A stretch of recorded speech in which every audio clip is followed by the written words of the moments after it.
생명 주신 하나님, 은혜를 진심으로 감사합니다. 주님 닮아가기를 소망하고 입으로 수없이 고백하면서도 세상만 나가면 뭐 때문인지 모르게 흔들리고 무너지고 넘어지며 쓰러지는 적이 참 많았습니다. 하나님, 어떻게 하면 하나님을 더 잘 섬기고 하나님을 기쁘시게 하는 삶을 살 수 있는지 늘 고민하면서 우리가 오늘 이 말씀을 듣기를 원합니다. 성령께서 이 말씀을 들을 때 성령이 내게 주시는 말씀으로 받고 하나님 말씀하십시오, 내가 듣겠습니다 했던 사무엘과 아버지 하나님 그 종들처럼 주님 앞에 엎드려 순수하게 말씀 들을 수 있는 심령을 허락하여 주시옵소서. 성령께서 이 시간 함께하여 주실 것을 믿고 귀하신 예수님의 이름으로 기도 올리옵나이다. 아멘. 여러분, 저나 여러분들이나 우리가 예수 믿으면서 예수를 믿고 예수를 깊이 알고 그리고 예수님께서 원하시는 삶을 사는 게 무언가 고민하다 보면요, 우리가 이런 거에 부딪힙니다. 어떻게 하는 것이 예수님을 기쁘게 하고 어떻게 사는 삶이 하나님 기쁘게 하는 것일까? 이런 쪽으로 우리가 생각할 수밖에 없게 되고, 그리고 이렇게 생각하다 보면 우리가 하나의 공통점을 발견하는데 그게 뭐냐면 경건이라는 단어일 겁니다. 영어 성경은 godliness라고 나와 있어요. 그 경건을 우리가 생각하면서 어떻게 하면 우리가 하나님을 잘 믿고 어떻게 하면 하나님이 기뻐하는 삶을 살 수 있을까? 우리가 이런 고민할 때가 참 많습니다. 그럼 여러분 이런 고민을 한번 해보셨다고 한다면 경건하게 신앙생활을 하고자 할 때 필요한 우리의 경건의 삶은 어떤 것입니까? 공통적으로 아마 기도하고 말씀 읽고 예배하고 우리가 그런 것으로 대부분 말씀할 수 있을 것입니다. 근데 여러분, 우리가 좀 구체적으로 보면요, 내가 어떻게 하면 하나님 앞에 경건한 삶을 살 수 있는가, 이것을 우리가 지식적으로만 깨닫는 것이 아니고 실질적으로 여러분 우리가 깊이 고민해 봐야 됩니다. 그래서 우리가 여러분 기도하더라도 고민하고 기도하는 사람하고 마지 못해서 억지로 기도하는 사람하고 기도의 내용이 다를 수밖에 없습니다. 고민하고 쥐어짜내면서 정말 하나님 앞에 탄식하는 마음으로 기도한다고 한다면 우리가 하나님 앞에 기도할 때 처절하고 두려운 기도가 나올 것입니다. 그러나 기도하면 되겠지 생각하고 하면요, 우리의 기도는 들어주면 감사하고 안 들어줘도 그만인 이런 기도로 바꿔질 때가 참 많다는 것입니다. 저는 여러분 요즘 설교 준비하고 목회하면서요, 죄송한 얘기지만 솔직한 얘기입니다. 한계를 느낄 때가 있어요. 말씀에 대한 이런 그런 세상적으로 하면 소스, 말씀에 대한 어떤 연구, 말씀에 대한 갈급함이 지금 설교를 지금 수십 년째 했는데도 하면 할수록 더 힘들고 더 어렵고, 마치 여러분 어떨 때는요, 그야말로 이 자동차의 기름이 앵꼬 상태가 되어서 쓰지 않을까 하는 그런 불안한 마음이 들 때도 참 많습니다.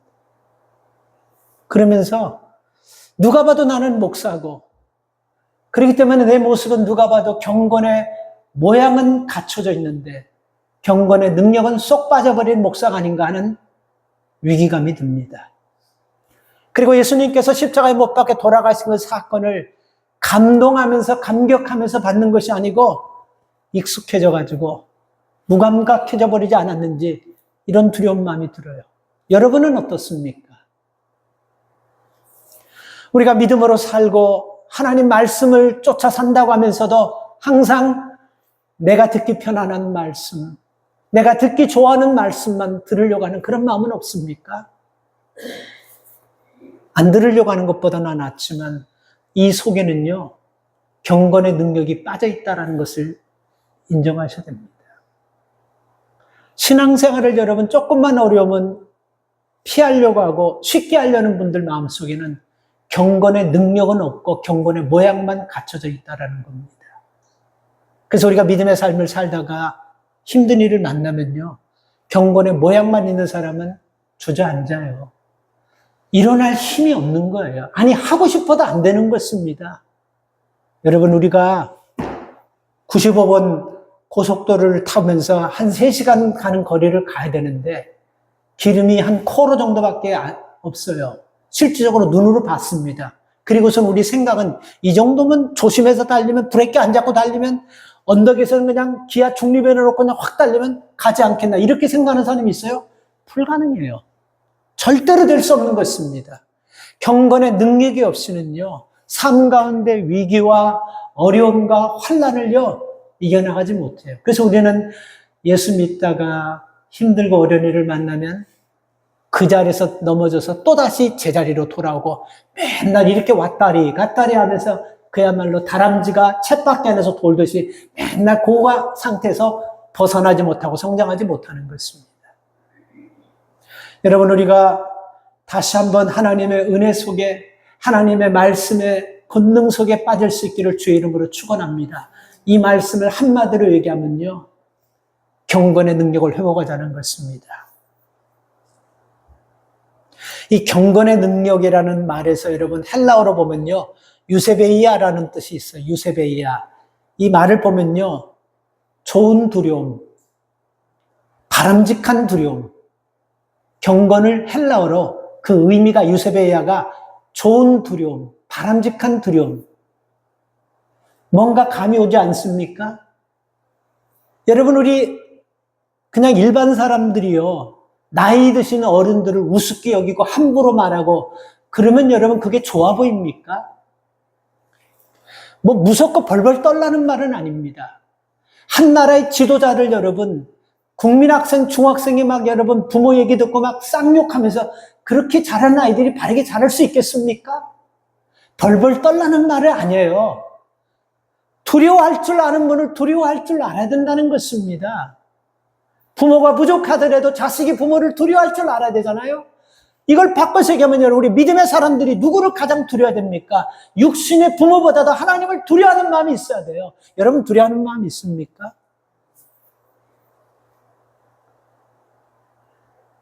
한번 생각해봐요. 내가 두려워하는 마음이 있다면 뭐가 두렵습니까? 병들까봐? 사고 날까봐? 내 자식이 잘못될까봐? 내가 뭐 투자한 것들이 그냥 왕창 날아갈까봐? 이런 것에 대한 두려움은 있지 않습니까? 장사가 안 될까봐? 우리 자식이 어려움을 당할까봐? 이런 두려움은 있지만 하나님을 믿고 의지하며 살아가면서도 하나님 말씀대로, 하나님이 원하신 대로 길을 가지 않으면서도 하나님을 두려워하지 않는 마음이 없다는 것은 잘 들으세요. 오늘 짧은 말씀이지만 경건의 모양은 누가 봐도 갇혀있는 사람은 확실합니다. 그러나 경건의 능력이 없는 사람인 것을 아셔야 돼요. 오늘 이 본문 말씀에서 경건의 능력이 없는 사람을 어떻게 하라 그랬습니까? 멀리하라, 떠나라, 등져라, 이렇게 얘기하고 있어요. 이 경건의 능력이라는 것은 여러분 그냥 우리가 예배하고 기도하고 뭐 이 정도 수준이 아니라는 것입니다. 그래서 여러분, 우리가 두려움을 가짐으로 사람이 여러분 경직되고 불편하고 뭔가에 우리가 자꾸만 뭔가에 끌려서 억지로 하는 이런 것이 아니고, 우리가 두려움을 가지게 되면요, 하나님께서 주시는 그 바람직한 두려움, 좋은 두려움이에요. 하나님을 경외하는 두려움을 가지게 되면요, 말씀대로 살 수밖에 없고, 말씀대로 살다 보면 시편 1편 말씀처럼 복 있는 사람은 악인의 길을 쫓아가고 죄인의 길에 서지 않고 오만한 자를 자지 않고 여호와의 법을 출구하는 자가 복 있는 자라는 말씀이 임하게 되는 것입니다. 그래서 여러분, 우리의 신앙생활은요, 하면서 경건하게 신앙생활을 한다는 이 마음을 좀 가지십시오.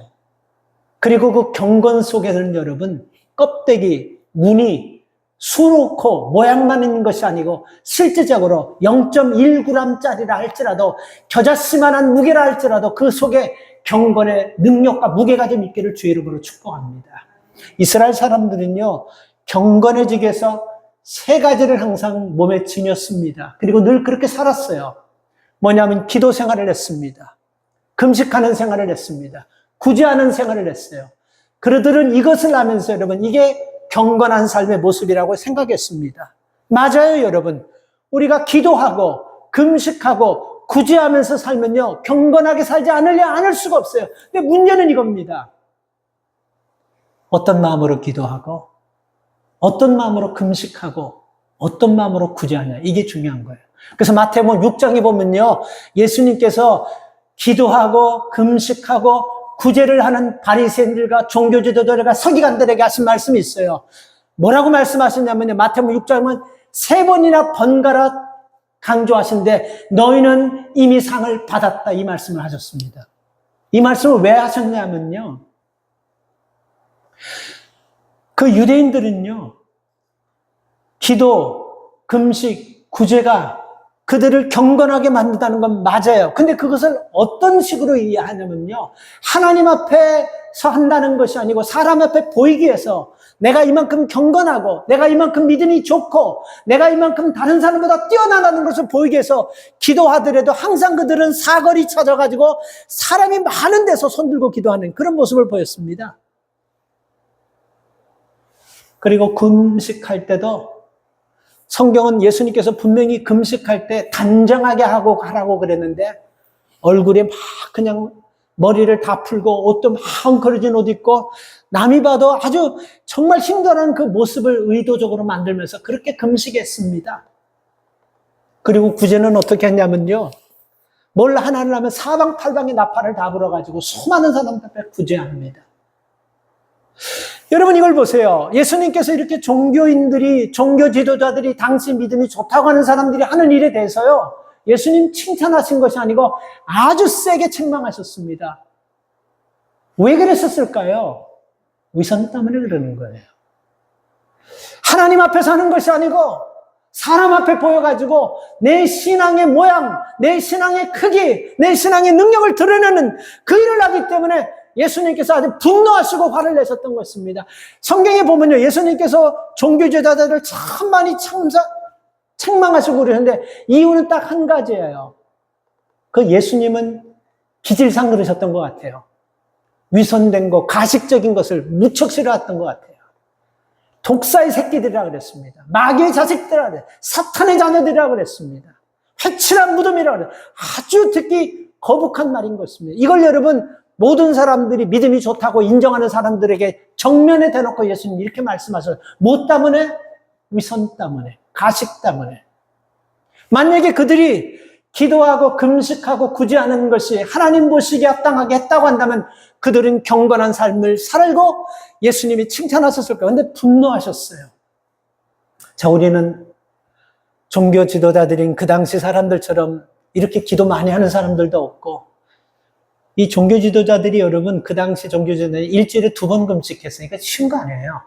지지난주인가 우리 집사님 금식한다고 그랬는데 식사 안 하시고 하셨는데, 저는 그전에는 조금 간헐적으로 이렇게 금식도 좀 했습니다. 근데 이제는 한 끼 먹을 시간이 지나서 하면요, 이 배가 아픈 건지 고픈지 모를 정도로 힘들어요. 그리고 힘이 빠져버려요. 힘이 빠져요. 그래서 어른들이 밥심으로 산다는 말이 이런 말이었구나 하는 생각이 들 정도로 이제 금식, 하루 금식은 진짜 어떤 특별하게 정해놓고 결심하고 하지 않으면 3끼 못 하겠더라고요. 2끼까지는 하는데 3끼는 진짜 못 하겠더라고요. 이게 힘든 겁니다. 근데 이 사람들은요, 일주일에 2번 날을 정했어요. 월요일 날, 목요일 날. 꼭 이들은 금식했어요. 철저하게 금식했습니다. 이렇게 여러분 금식하고 이렇게 구제하고 이렇게 기도하는 사람을 왜 예수님께서 회칠한 무덤이라고 책망하시고 왜 이 행악의 종자라고 책망하시면서 마귀의 자식이라고 왜 이렇게 강력하게 말씀하셨을까요? 위선 때문이에요. 위선. 그래서 여러분 우리의 삶 속에서 신앙생활하면서 우리가 참 고민해야 될 것이 이겁니다. 경건한 삶을 살기는 해야 되는데 이게 잘못하면 본전도 못 찾는 거예요. 삶을 산다고 하지만 예수님 눈높이에 전혀 맞지 않고 아무리 우리가 해도 이 종교 지도자들이 예수님께 책망받는 것처럼 우리도 책망받을 수 있지 않을까. 이렇게 해서 여러분 우리가 경건의 삶을 굉장히 힘들게 두렵게 생각하면서 내가 경건하게 살아야 되겠다. 그리고 경건하게 살기 위해서는 나는 이런 삶을 이런 결단과 각오를 가지고 믿음 생활하는 사람 찾기 힘듭니다. 이사야서 58장에 보면요, 이 이스라엘 백성들이 여러분 금식하는 내용이 나와요. 1절, 2절, 3절, 4절, 5절 보면 이사야 58장 보면요, 이스라엘 백성들이 보통 금식은 언제 하냐면요, 개인적으로 무슨 힘든 일이 있을 때, 그리고 나라가 위기가 왔을 때, 가정에 힘든 일이 있을 때, 그리고 이 기도는 꼭 정말 내가 응답받지 않으면 큰일 나고 꼭 하나님의 응답을 바랄 때 그들은 금식하며 기도했어요. 그런데 이사야 58장 3절 초반부터 5절 초반까지 보면요, 이사야 선지자를 통해서 이스라엘 백성이 금식을 아주 하나님이 이사야 입을 통해 책망하십니다. 어떻게 책망하냐면요, 이들은 금식하면서도 어떤 마음을 가지고, 우리가 이사야 58장 3절부터 보면 그들은 금식하면서 이런 마음을 가지고 금식했다고 성경이 기록되어 있어요. 하나님, 내가 금식하는데 왜 나를 도와주지 않습니까? 내가 지금 금식하면서 하나님께 나가는데 왜 나를 지켜주지 않습니까? 왜 나를 보시고 기뻐하지 않습니까? 이렇게 막 대드는 거예요. 이러면서 금식하는 거예요. 그리고 그들이 금식하면서요, 싸우고 두들겨 패고 막 그렇게 그렇게 하면서까지 금식한다고 이사야 58장에 나와 있습니다. 그래서 하나님께서 이사야를 통해서 하신 말씀이에요. 내가 원하는 경건, 내가 원하는 금식, 내가 원하는 것은 그런 것이 아니다라고 얘기하는 거예요. 그런데 여러분, 중요한 것은 이겁니다. 왜 이들이 이렇게 힘들게 경건한 삶을 살면서 하나님 앞에서 한다는 마음을 가지고 두렵고 떨리는 마음으로 하지 않고 왜 이렇게 사람에게 보이려고 하고 자기 믿음의 양을 보이려고 하고 자기를 드러내려고 하는 그런 모습으로 이 경건이 퇴색되어 버렸는지, 뭐 때문에 그렇게 됐는지 찾아보면 답은 딱 하나 나옵니다. 하나님의 말씀에 대한 권위를 잊어버렸기 때문에 그래요. 하나님의 말씀을 우습게 여겨버리기 때문에 그렇다는 것입니다. 2023년 작년이지요. 3월에 스웨덴에서 쿠란, 마미라라는, 살람맘이라는 사람, 아랍 사람인데 개종한 사람이에요. 살람맘이라는 사람이 스웨덴에서 대사관 앞에서 쿠란을 찢어가지고 자기 신발을 닦고 거기다 돼지고기를 싸가지고 불에 태워버렸는데, 이게 여러분 그냥 데모하는 거예요, 한 사람이. 근데 이게 국제 문제가 돼버렸어요. 정치 문제가 돼버렸어요. 수구파, 아주 강력한 이 모슬람 집단들은요, 스웨덴 전쟁해야 된다고, 저 나라 쳐들어가야 된다고 막 그렇게 전쟁하자고까지 막 그래서 외교관들 막 초치하고 불러들이고 막 그런 일이 일어났습니다. 외교 전쟁이 일어났다는 거예요. 그 쿠란 한 장 찢어가지고 신발 닦고 돼지고기 싸가지고 불에 태운 거, 그거 보고 그렇게 일어났어요. 특별히 사우디아라비아와 튀르키예, 지금 터키죠. 이런 나라에서 들고 일어나가지고 외교 다 끊고 막 그래버렸습니다. 그래서 막 사과하고 그랬어요. 근데 저는 이걸 보면서 이런 생각 들었어요. 만약에 어떤 사람이 성경을 찢어가지고 코 풀고, 성경을 찢어가지고 담배를 말아 피웠다든지, 성경을 찢어가지고 변소 가서 뭐를 봤다든지, 이렇게 하면 이거 들고 이 기독교 종주국이었던 이런 영국, 그 다음에 이런 기독교 나라였던 이런 미국, 독일, 이런 나라들이 막 들고 일어나가지고 전쟁하자, 그렇게 하겠습니까? 저는 이런 생각이 딱 들어요. 한마디로 아마 이렇게 여러분 나오지도 않았을 겁니다. 그건 표현의 자유야. 이 말로 끝내버려. 그건 표현의 자유야. 그건 표현의 자유일 뿐이야. 이렇게 하지 않을까 나는 생각해요. 누가 그냥 전쟁에서 이거 막 그 나라 외교관 초치시켜버리고 보내면 이렇게 절대로 안 할 겁니다. 이게 왜 그렇습니까? 하나님의 말씀에 대한 권위를 여러분, 기독교 국가도 잃어버린 거예요. 말씀에 대한 권위를 잃어버렸기 때문에 그러는 것입니다. 이 하잘것없는 쿨한 여러분, 그 종이 한 장 찢어가지고 신발 닦고 돼지고기 싸가지고 불 질렀다고 전쟁하자고 외교관들까지 막 불러들이고 외교전쟁까지 막, 이게 말이나 됩니까? 그들은 미신이고 우상이지만 그 미신이고 우상인 그 쿨한이라는 책에 권위를 두었기 때문에 그러는 거예요. 근데 우리는 성경에 지금 권위가 없어졌어요. 하나님의 말씀을 들을 때 하나님 말씀으로 듣지 않는다는 것입니다. 그리고 내 뜻과 내 생각과 내 삶과 맞지 않으면요, 천사가 와서 하나님이 와서 말씀드렸는데 이거 거부하려고 하는 마음들을 가지고 있는 현대인들이라는 것입니다. 안 들어버려요. 그건 당신의 해석이고 당신의 생각이고 내 생각은 이렇습니다라고 우리는 하나님의 말씀을 하나님 말씀답게 받지 않는 거예요. 근데 중요한 것은요. 여러분 미국이 지금 잘 먹고 잘 사는 건 누구도 여러분 부인할 수 없습니다. 그런데 이런 고민해 보셨어요?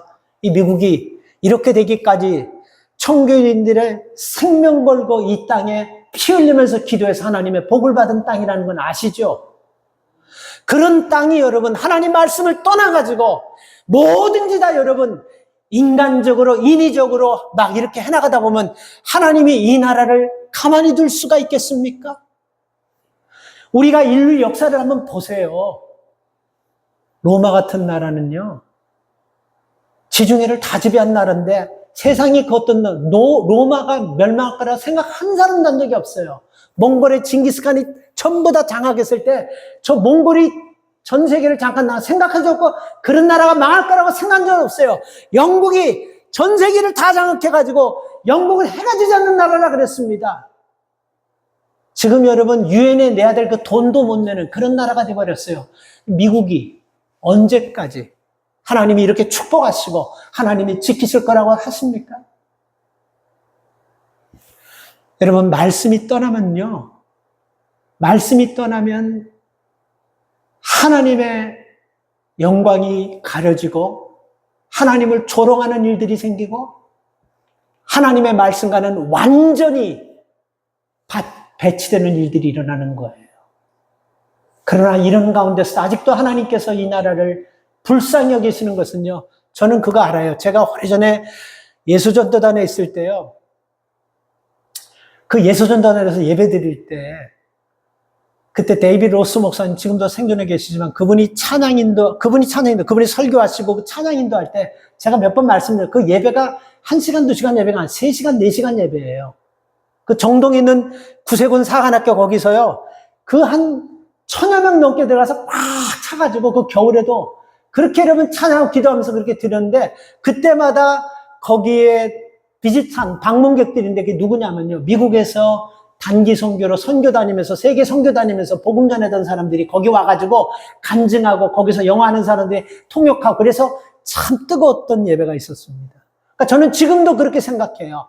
지금도 미국을 놓고 한국 못지않게 미국을 놓고 기도하고 미국의 위정자들을 놓고 기도하고 미국이 하나님의 말씀 앞에 돌아와서 회개하기를 기도하는 정말 순수한 사람이 지금도 무척 많아요. 그거 아셔야 됩니다. 바로 그런 사람들 때문에 하나님께서 이 나라를 불쌍히 여기시고 지키시는 것입니다. 저는 한국도 똑같다고 생각해요. 한국이 아무리 좌경화가 되고 우경화가 됐다다 한국 쉽게 무너지지 않습니다.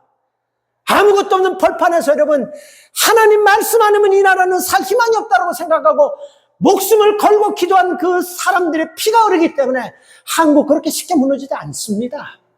환난은 당할 겁니다. 어려움은 당할 거예요. 하나님께서 책망은 받을 겁니다. 그러나 여러분 그 저력 있는 사람들이 지금도 여러분 새벽마다 꾸역꾸역 모여가지고 대한민국과 세계 흩어진 사람 나라를 위해서 기도하는 그런 나라가 그런 백성들이 어디 있습니까? 한국 그렇게 쉽게 무너지지 않아요. 그러나 계속 우리가 하나님 말씀을 떠나고 영적 지도자들이 계속해서 헛짓이나 하고 있고 교회가 계속 쓸데없는 거나 하고 있으면 결국은 여러분 하나님께서 이스라엘 백성 심판한 거 보세요. 하나님 심판하고도 남으십니다. 그래서 여러분 이스라엘이 참 힘들고 어려웠을 때 범죄했을 때 사무엘과 같은 선지자는요. 금식하고 하나님 앞에 기도하면서 하나님 내게 말씀해 주십시오. 내가 하나님 말씀을 듣겠습니다. 이렇게 엎드렸어요. 그렇기 때문에 그런 선지자들이 흔들리지 않고 서 있으니까 나라가 여러분 버텨나가는 것입니다. 그리고 우리가 여러분 사도행전 11장에 보면 고넬료가 이방 사람이었잖아요. 그죠? 로마의 군대 장관이었잖아요. 그죠?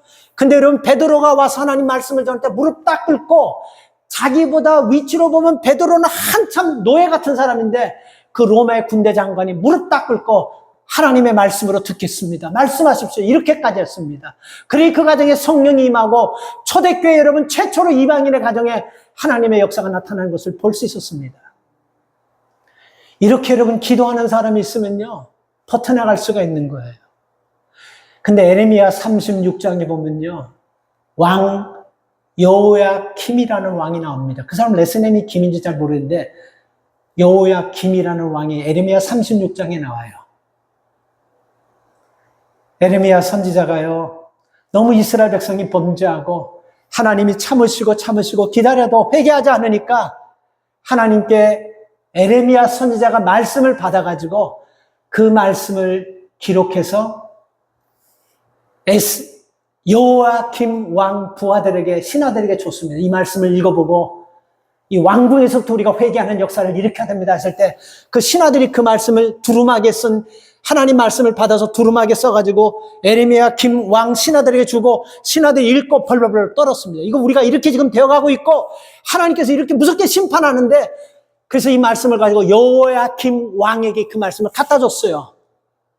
근데 그 여호야김이라는 사람이요, 이 말씀을 딱 가지고 여호야다라는 사람 신하에게 읽어라 그렇게 했어요.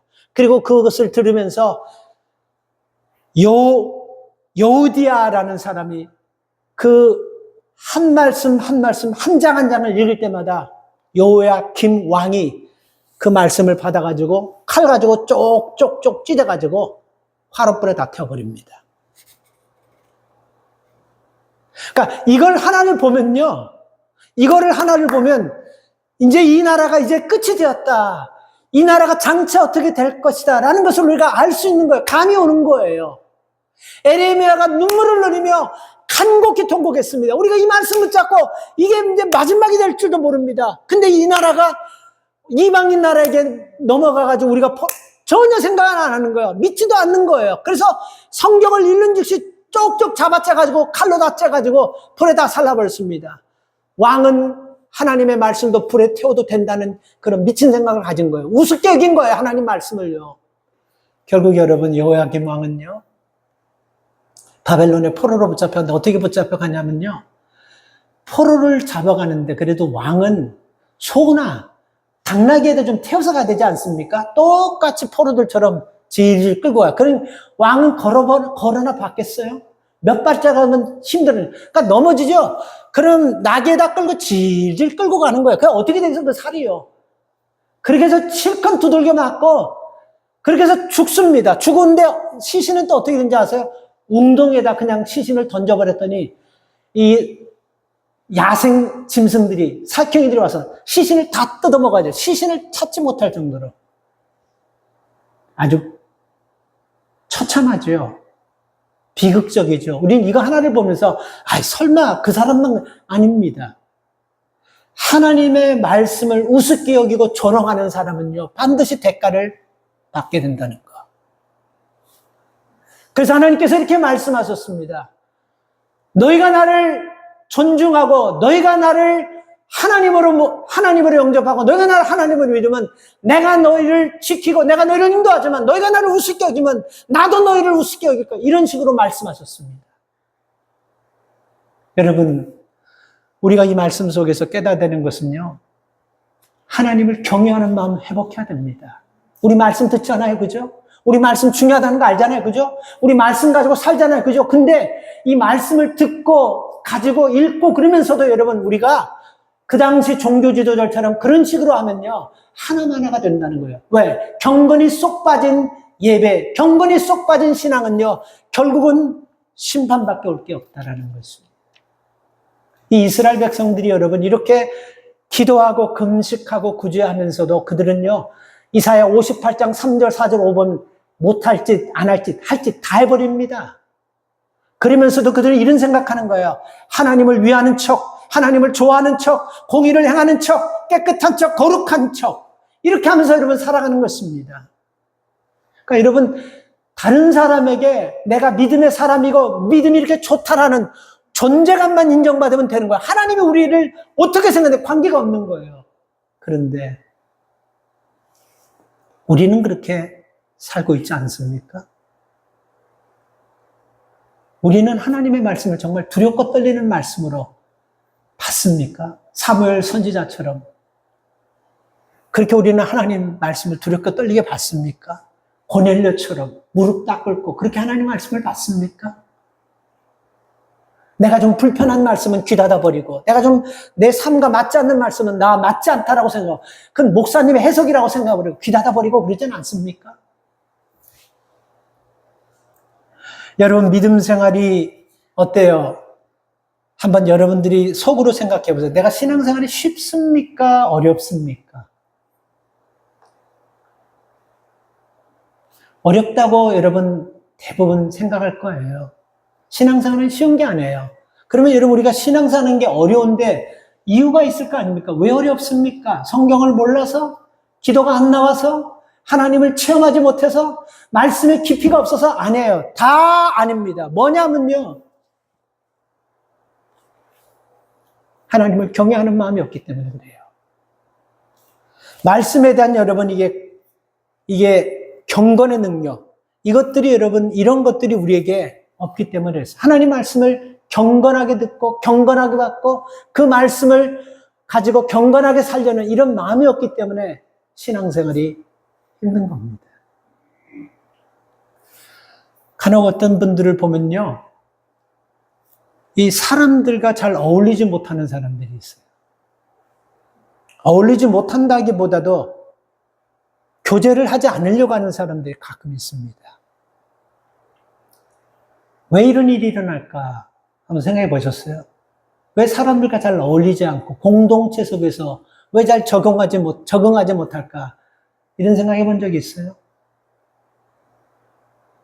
불편하기 때문에 그래요. 뭐가 불편하냐면요, 공동체에서 있다 보면요, 배려해야 되고 섬겨줘야 되고 손해봐야 되고 희생해야 되고 양보해야 되죠. 이런 많은 것들이 있기 때문에 여러분, 우리가 공동체 생활에서 힘들고 아예 공동체 생활에서 적응하지 못하는 사람들이 있습니다. 근데 그건 충분히 이해가 가요.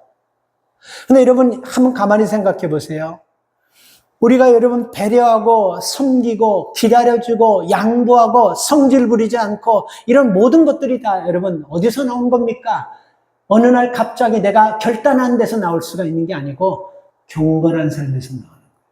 경건에서 나오는 거예요. 그러니까 열심이라는 것은 여러분, 우리가 지금 당장도 할 수 있어요. 지금부터 열심히 하자고 열심히 하면 열심히 되는 것입니다. 그렇죠? 그러나 여러분, 신앙의 경건, 이 신앙의 경륜은요, 하루아침에 열심히 한다고 되는 것이 아니에요. 봐도 참아주고 용서하고 이해해주고 기다려주고 이런 마음은 하루아침에 되는 것이 아닙니다. 이게 여러분 바로 경건의 능력에 쌓여지는 과정인데, 여러분, 우리가 하나님의 말씀을 들을 때 이런 경험하죠. 그 말씀 듣고 나면 참 들을 때는 여러분 깨닫고 은혜가 되는 것 같은데 딱 듣고 나면 하나도 기억나지 않는 거. 그런 경험 없으세요? 그런 경험 있으실 거예요, 여러분. 하나도 기억나지 않습니다. 근데 이거 아셔야 돼요. 아, 이거 기억나지도 않는 말 들으면 또 까먹고 들으면 이거 뭐라고 들을 필요, 이게 아니고 계속 듣는 거예요. 그냥 죽어라 살아 계속 듣는 거예요. 근데 여러분, 이게 듣다 보면요, 이제는 말씀이 여러분 귀로는 다 잊어버리지만 이게 몸이 반응할 때가 옵니다. 몸이 반응할 때가 와요. 그러니까 이게 몸이 여러분 쌓이는 거예요. 그래서 경건이라는 것은 열심과 달라. 열심은 지금 하면 돼요. 근데 경건은요, 나도 모르게 자꾸 쌓이는 거예요. 조금씩 쌓이는 거예요. 아, 요번에도 우리 손자가 온다 그래가지고 아내가 집 청소하자 그래서 그 냉장고가 어떻게 무겁더니 그걸 좀 움직여요. 그래서 아니, 애가 냉장고보다 냉장고 왜 움직이니까 거기 먼지가 너무 많은 것을, 거기 먼지가 어딨냐고, 냉장고 밑에. 힘든데 이거 가볍게 나냐는데 그거를 움직여서 보니까 이거 장난이 아니야. 먼지가 아주 구더기가 쌓였는데 막 이렇게 쌓여. 도대체 이게 어디서 이렇게 먼지가, 한 번도 먼지 내리는 소리 들어보지도 못하고 한 번도 먼지가 쌓인 거 보지도 못했는데 언제 그렇게 많이 쌓였냐는 거예요. 그게 쌓이더라니까. 여러분 한번 냉장고 한번 치워. 김치 냉장고 우리는 없어서는 안 치웠지만 김치 냉장고에서는 큰일 날 뻔했어요. 한번 치워보세요. 거기 밑에 얼마나 먼지가 많나. 여러분, 이렇게 여러분 우리가요, 하나님 말씀 듣고 기억 안 나더라도 자꾸 들어야 돼요. 이게 쌓이면서 쌓입니다. 그리고 어떤 순간에는 여러분, 우리 몸이 반응해가지고 이게 나올 때 그게 바로 경건의 능력이고 경건의 힘이라는 것입니다. 그래서 우리 말씀을 드려야 돼요. 들으면서 여러분 날마다 그 말씀을 적용하려고 하고 그 말씀을 날마다 내게 주신 말씀으로 깨닫고 말씀 붙잡고 살려고 할 때 우리 삶 가운데 놀라운 변화가 일어나게 될 줄 믿습니다. 그러니까 신앙이 중요한 것은 여러분 기도 생활을 오래 하고 성경을 깨뚫고 하나님 말씀을 많이 하고 이것도 중요해요. 이것보다 더 중요한 것이 뭐냐면요. 하나님의 말씀을 하나님 말씀처럼 듣고 경건하게 내가 살아야 되겠다는 이 마음가짐이 먼저 우선돼야 된다는 것입니다. 초대교회는요, 참 핍박이 많았어요. 왜냐하면 예수 믿는 사람들 다 무조건 걷어들이고 잡고 핍박했습니다. 그리고 자꾸 로마에서 하는 법과 위배되는 말도 하지 않았는데 자꾸 로마에서 그런 법과 위배되는 그런 법을 지어 써가지고 기독교인들 너무너무 핍박했어요. 그러니 기독교인들이 참 힘들었습니다. 그런데요, 이 로마에서 313년에 밀라노 칙령이라는 칙령을 내렸습니다. 기독교가 정식 로마 국교가 되어버렸어요. 이거는 굉장한 일이에요. 이 말은 뭡니까? 로마가 여러 나라를 다 점령해서 지중해를 다 지배하는데 그 로마 제국은 전부 다 기독교를 믿어야 된다는 그런 결론이 나와버린 거예요. 이거 굉장한 거예요. 그러다 보니 희한한 변화들이 많이 일어나는 거예요. 그동안 핍박받을 때 지하에서 숨어서 예배드리던 사람이 이들이 다 지상에 올라가가지고 귀족들이 제공하는 아주 휘황찬란한 곳에서 예배드리고 대접받으면서 예배드립니다, 이제는. 그리고 여러분, 예배드리는 그 사람들의 그 사람의 구성원도 바뀌기 시작합니다. 그때는 가난한 사람, 노예들, 종들, 여인들, 이런 사람들이 간절하게 예배드리면서 하나님 말씀을 듣는데, 이제는 기독교가 자유화돼 버리니까 귀족과 부자들이 그 자리를 다 차지하고 가난한 사람은 교회 다 빠져버려요. 그리고 나서 제사장들은 여러분 분에 넘친 화려한 옷을 입는 거예요. 막 옷에다가 막 보석받고 금받고 막 난리를 지기는 것입니다. 그러니까 기독교가 화려해져 버렸어요. 기독교가 굉장히 화려해지고 굉장히 부해져 버렸습니다. 근데 여기서 여러분 기독교가 여기서부터 문제가 생기기 시작했다는 거예요. 그래서 여러분 그 당시에 편안하게 신앙생활을 할 수 있는 이것 때문에 경건의 삶이 바더되고 경건의 삶이 자꾸 위축되니까 사막으로 산속으로 광야로 들어가서 사는 그런 성도들이 있어요. 그게 여러분 수도사의 근원이 된 겁니다. 수도원의 근간이 되어버린 거예요. 그러니까 이 사람들은요 편안하게 대접받으면서 귀족들에게 부자들에게 인정받으면서 신앙생활 편안하게 할 수 있어요. 근데 이렇게 하다 보니까 편안하고 잘 먹고 대접받는데 신앙생활은 똑같아요. 성경도 똑같이 읽어요. 예배도 똑같이 읽어요. 근데 문제는 뭐냐면 본인들이 경건의 능력이 없다는 걸 깨닫고 다 접어버리고 광야로 나가버리고 산속에 들어가서 있다가 금식 기도하고 돌아오는 것이 아니고 10년씩 20년씩 거기서 기도하다가 생을 마감해버리는 것입니다. 뭐 때문에? 신앙 지키려고. 여기서 중요한 겁니다. 이 도시교회가 여러분 이렇게 편안해지고 잘 먹고 잘 살면서 이러다 보니까 막 타락되는 거예요. 교회끼리 막 싸우는 것입니다. 그리고 교리를 가지고 막 싸우는 거예요. 전통 가지고 막 싸우는 거예요. 그러면서 여러분 교회가 힘을 잃어가고 경건의 능력을 잃어가면서 교회가 흔들릴 때 여기에 지친 사람들이 사막으로 들어옵니다. 그 수도사들을 찾아서 들어와요. 그래서 거기서 영성훈련을 받고 거기서 다시 한번 그 신앙을 회복한 다음에 다시 도시로 돌아와가지고 로마 교회를 그래도 그나마 초대교회를 이끌어갔던 사람들이 바로 그들이었던 것입니다. 여러분 우리가 너무 편안하게 너무 부하게 너무 풍부하게 사는 것 하나님이 주신 축복 아닙니까? 근데 우리가 여러분 이런 축복도요 이거 아셔야 돼요. 우리의 신앙이 문제가 되고 우리의 신앙이 약하게 만드는 축복이라고 한다면 그거 거부할 수 있는 게 바로 아무나 하지 못하고 누가 한다? 경건의 능력 있는 사람이 하는 거예요. 그래서 여러분 믿음의 사람들은요 우리가 하나님 앞에 나갈 때 우리가 경건한 마음으로 나가면서 하나님이 기뻐하시는 예배가 뭐고 하나님께서 원하시는 삶이 무엇인지 이거를 알고 나가면요. 다른 사람보다 좀 늦다 할지라도, 다른 사람보다 지식적으로 많이 알지 못한다 할지라도, 다른 사람은 3일 금식하는데 나는 한 끼만 금식한다. 그거 문제가 되지 않습니다. 하나님 보시기에 합당한 금식이기 때문에 그래요. 우리가 이것을 회복해야지만 믿음 안에서 여러분 우리가 주님 앞에 섰을 때 부끄럽지 않는 종이 되는 것입니다. 여러분 마지막으로 이 하나는 결론입니다. 잘 들으시고 이 말씀은 끝까지 가슴에 기억하시기 바랍니다. 이렇게 우리가 경건한 삶, 하나님의 말씀을 회복하기 위해서는 우리 마음에 두 가지가 이루어져야 돼요. 첫째는 날마다 우리 마음을 갈아엎어야 됩니다. 기경해야 돼요. 파재껴야 됩니다. 자꾸만 가만두면 안 돼요. 자꾸만 기경해야 돼요. 여러분 생각해 보십시오. 각자 지금까지 살아오면서 저질러 놓은 이 죄악들 냉정한 눈으로 한번 보십시오. 양심의 가책조차도 느끼지 못할 정도로 마비되어 굳어졌다고 한다면요. 이런 마음 가지고는 경건하게 살 수가 없어요. 괴롭고 아프고 힘들더라도 한번 걷어내서 뒤집어 엎는 그런 기경을 한번 과감하게 한번 해야 됩니다. 그러지 않고는 여러분 우리 신앙생활에 경건의 모양만 갖춰있지 경건의 능력은 여러분 전혀 없는 이런 사람들에게서 멀리하라 떠나라는 그런 책망을 듣게 된다는 것입니다. 또 하나는 여러분 퀴즈를 계속해야 돼요. 퀴즈를 뭔지 알죠? 알곡과 쭉정이를 나누는 퀴즈입니다. 이 퀴즈를 하다 보면요 알곡과 쭉정이는 자동적으로 날라지게 돼요.